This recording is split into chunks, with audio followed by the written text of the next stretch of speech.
Today, I'm bringing you a very special recipe, a traditional lentil stew, but with a super special trick and 7 extra ingredients that will make this dish really worth it. The recipe is just how my grandmother used to make lentils, absolutely packed with flavor. There you have it. Look how amazing it looks. I assure you they turn out wonderfully. A spectacular everyday dish. You've asked me in the comments to make lentils the way my grandmother did. So here I go. I'm gonna give you the trick so your lentils always turn out great, which is a good sofrito. I'll tell you that right now. And also 7 ingredients to complete the dish and make it spectacular. I'll tell you right now that you can use all 7 or fewer, even with 2 or 3, it still turns out great. However you like. I'm Viti. This is La Cocina de la Abuela, and we're starting with your recipe. Here we go. Good olive oil for a good sofrito. My grandma always used olive oil, except for donuts, for which she used sunflower oil. There must have been a reason for that. We're also going to add 3 cloves of garlic, which will give an amazing kick to our first step.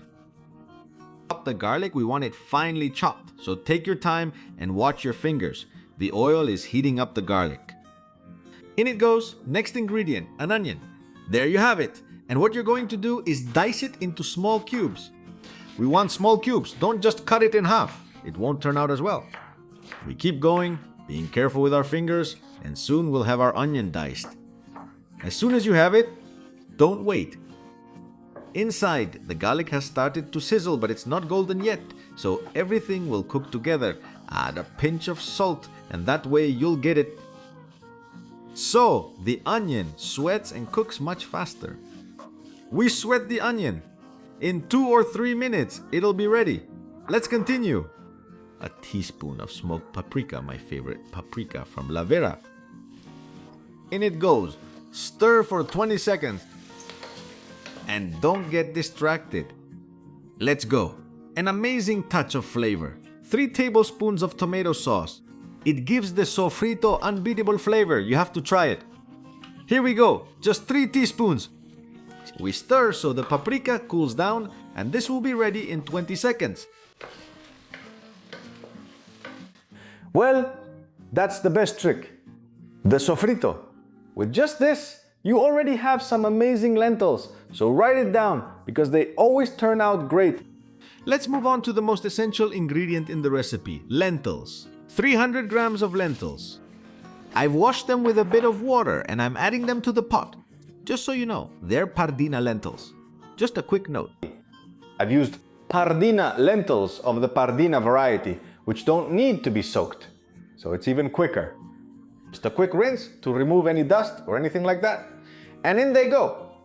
If you're gonna use another type of lentil that needs soaking, well, you already know, you leave them for a couple of hours and they're ready. If you use Pardina, you don't need any of that. Let's go. What would this stew be without water? We'll need about 2 liters of water. Here we go. We add it to the lentils. And the heat is on low heat, so the stew is already starting to cook. I guarantee you the final result. It's spectacular. We cover it.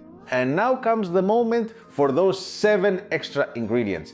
Like I said, you can add 1, 2, 3, 4, 5, none. As many as you want. With this sofrito, the lentils turn out amazing.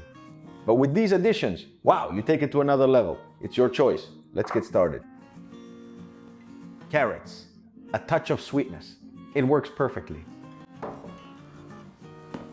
Of course, a bit of red or green bell pepper works wonderfully. Potatoes. Of course, they make the stew more complete and go a long way. Highly recommended. Now let's move on to the meats, the cured meats. Of course, chorizo. Lentils without chorizo just don't seem like lentils to me. So for me, it's essential. I also have some ham here. See? Little cubes of ham. I have them portioned out because I was given a ham as a gift for Christmas. I went to the butcher, he packed it for me in sealed packs, and now I have enough for the whole year. If you don't have any, just get a piece and cut it up. Next, My grandmother always used to add it. Bacon, bacon. Just a little piece. Don't overdo it because it's very fatty.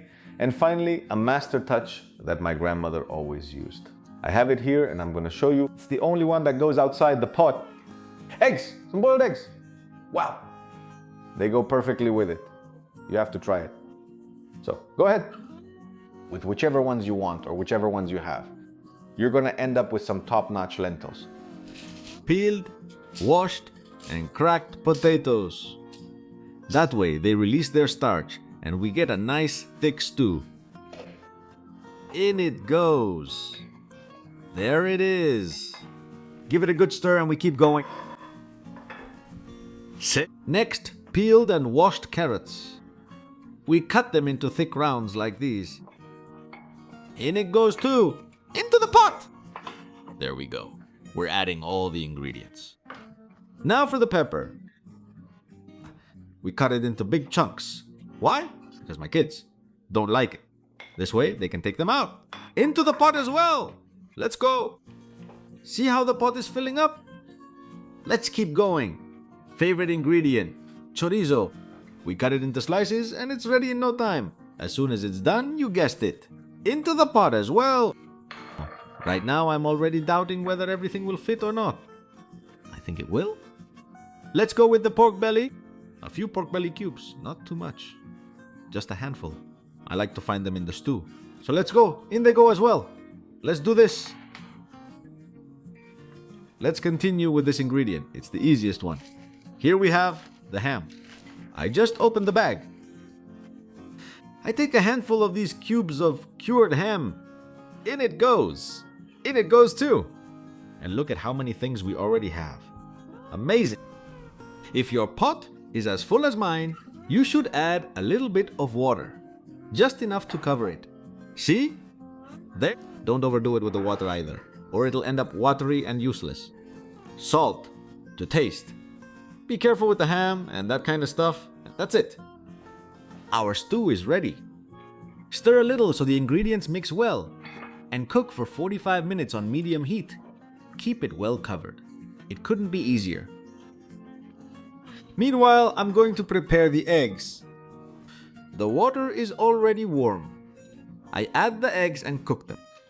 They take exactly 12 minutes. And if you want a tip, add a splash of vinegar so the shell doesn't break and give them a swirl so the yolk stays in the middle. Perfect. Time's up. Look how good they look. They're wonderful. Super creamy, just the way I like them, with a thick sauce. And perfectly cooked. Let them rest for a couple of minutes, but don't let them get cold. And let's go to the table. There you go. What's missing now? Just put the eggs there. Or why not? You can also put an egg on each plate. And that's it. The important thing is that these lentils, with a trick and 7 extra ingredients, are the best you'll ever try in your life.